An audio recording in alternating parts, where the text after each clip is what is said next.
The Police Protective Association represents more than 900 members who are sworn officers and civilian law enforcement workers. I don't want to undermine the officers that have brought this issue forward.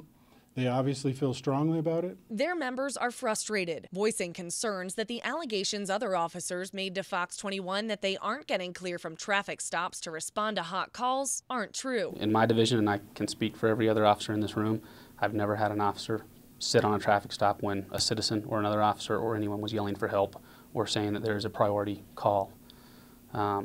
It just does not happen. Board members said no formal complaints have been filed with the CSPPA regarding quotas or performance plans over ticket counts in at least the past 5 years. They say had these officers voiced concerns that a supervisor was putting on pressure to get tickets and it was keeping them from calls, the chief could have traced it to that supervisor and resolved the issue quickly. Because he does listen. If these officers had come forth and talked to him, he would have listened to them, each and every one of them. I guarantee it, because I know this guy, and I work with him. I talked to him just this morning. He walks, hey, Tim, how you doing? He knows your name. He wants to know who you are. That's the kind of guy we have as a chief in Colorado Springs right now. And that's awesome. It's a great feeling for us as an officer, as in a department. He's a great leader, and he listens.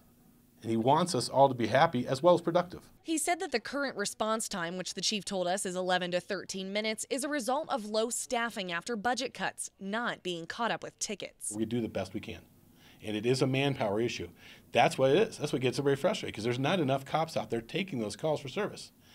If they pick the tickets, I think it's sending the issue in the wrong direction. He also said it's likely these officers chose to come forward as review times crept closer, thinking they wouldn't meet a goal and get in trouble, but the CSPPA says they likely wouldn't have seen disciplinary action. I'll go on record and say I did not make my traffic goal last year.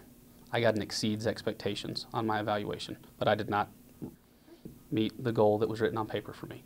Okay?